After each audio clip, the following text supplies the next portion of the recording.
তোমরা কি মনে করো যে গার্লফ্রেন্ডকে নিয়ে হোটেলে রাত কাটানো হয়েছে না? তুমি যে তার হাত ধরে ঘুরছো এটাও জানা, তুমি তার সাথে কফি খাচ্ছ এটাও জানা করছো, তুমি নোট এক্সচেঞ্জ করতে গিয়ে ওর সাথে যে প্রেমের লেটার্স এই করছো এটা জানা করছো, রাত্রেবেলা রাত জেগে কথা বলছো জানা করছো, তুমি ওর দিকে খারাপ নজরে তাকাচ্ছ জানা করছো, তুমি ওর সাথে যা যা করছো সবই জানা হচ্ছে। আর আমরা তো এখন এটাকে ফ্যাশন মনে করি। আমরা মনে করি যে ছেলে মেয়ে একসাথে পড়বে, কোনো সমস্যা নাই, কোনো সমস্যা, এটা এগিয়ে যাওয়ার যুগ এটা। এখন কি নিজের ইজ্জত সম্ভ্রম বিসর্জন দিয়ে এগিয়ে যেতে হবে? আমরা দেখছি, কয়দিন আগে দেখলাম একটা বিখ্যাত একটা কলেজের কথা দেখলাম, যেখানকার মেয়েদেরকে যৌন কাজে বাধ্য করা হচ্ছে। ইজ্জত বিক্রি করে কি অর্জন করতে যাচ্ছ তোমরা? নিজের ইজ্জত বিক্রি করে কিসের সার্টিফিকেট অর্জন করতে যাচ্ছ তোমরা? সুবহানাল্লাহ। আর এখনকার জরিপ ভয়াবহ। এখন অ্যাডাল্ট ছেলেদের মধ্যে 10 জনের মধ্যে 5 জন বিয়ের আগেই যৌন সম্পর্ক করেছে। দেড়হারসে আপনারা জানা করছেন, গার্লফ্রেন্ড বয়ফ্রেন্ড অ্যাফেয়ার্সে যাচ্ছেন, ঠিক আছে, পতিতালয়ে যাচ্ছেন। এখনকার স্কুলের ছেলেদেরকে ধরলে ব্যাগের মধ্যে কন্ডম পাওয়া যাচ্ছে। সুবহানাল্লাহ। এটাকে আমরা এগিয়ে যাওয়া বলছি? অথচ যদি প্রাপ্তবয়স্ক, গভর্নমেন্টের আইনে কি আছে, 21 বছর না ছেলেদের? 21 বছর, আর মেয়েদের কত? 21-18 হওয়ার পরেও যদি কেউ বিয়ে করতে চায়, সমাজ তাকে মেনে নিতে যাচ্ছে না। সমাজ বিয়েটাকে কঠিন করছে, জেনাকে সহজ করছে।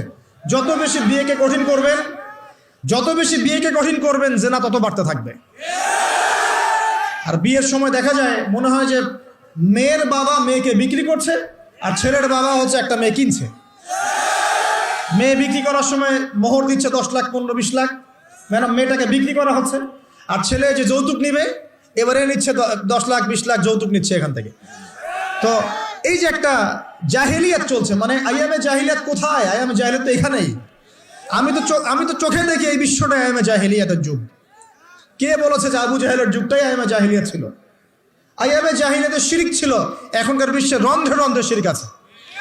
আইয়ামে জাহিলিয়াতের মধ্যে সুদ ছিল, সুদ, এখন সারা বিশ্বে রন্ধ্রে রন্ধ্রে সুদ।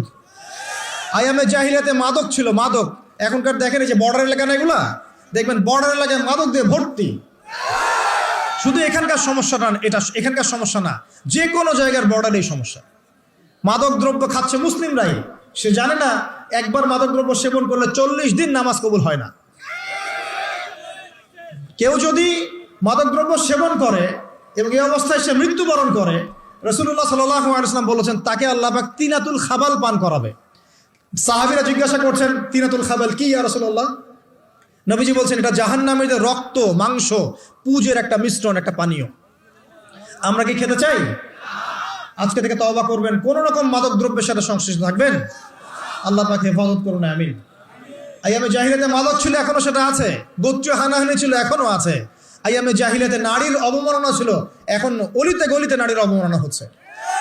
একটা মেয়ে বাসে করে একটা জায়গা থেকে আরেক জায়গায় যেতে পারছে না, বাসের ড্রাইভার ওকে রেপ করে রেখে দিচ্ছে। ঢাকা শহরের মধ্যে এক জায়গা থেকে আরেক জায়গায় একটা মেয়ে যাবে, রাত্রেবেলা কাজ শেষ করে যেতে পারছে না, বাসের কন্ট্রাক্টর হেল্পার মিলে ওকে রেপ করে রেখে দিচ্ছে। কোথায় মেয়ের স্বাধীনতা? কোথায় মেয়ের ইজ্জতের স্বাধীনতা আছে? একজন বড় ক্ষমতাধর ব্যক্তিও তার স্ত্রীকে রাস্তায় একা ছাড়তে সাহস পাচ্ছেন না এখন, না জানি কি হয়ে যায় রাস্তা ছাড়লে। তাহলে কোথায় নারীর স্বাধীনতা? কি বুঝাচ্ছেন? যখন একজন মুসলিম নারী খাস পর্দা করে বাসা থেকে বের হচ্ছে, ওর দিকে বাঁকা চোখে তাকাচ্ছেন যে কেন পর্দা করবে, কেন পিছিয়ে যাচ্ছে, এরা মৌলবাদী, এরা সন্ত্রাসী, এইসব কথা কেন বলছেন? আপনার আমার মা বোন যদি খাস পর্দায় থাকে, ওদের ইজ্জত আপনি সুরক্ষিত থাকবে ইনশাআল্লাহ তাআলা। হ্যাঁ, আমরা এটা বিশ্বাস করি যে আল্লাহ রাব্বুল আলামিন যে বিধানটা দিয়েছেন এর মধ্যে চূড়ান্ত কামিয়াবি আছে, এর বাইরে কোনো কামিয়াবি নাই। তবে এটা স্বীকার করছি যে বোরখা, জুব্বা, দাড়ি টুপি রেখেও এক শ্রেণীর মানুষ অন্যায় করে, অবশ্যই অন্যায় করে।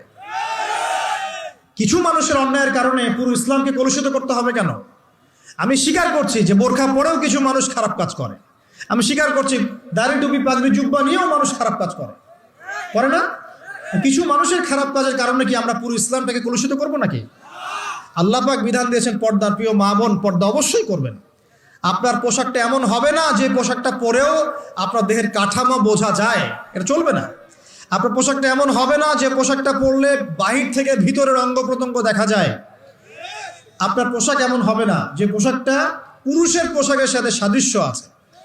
আবার এমন পোশাকও পরা যাবে না যেটা অমুসলিমদের পোশাকের সাথে সাদৃশ্য আছে।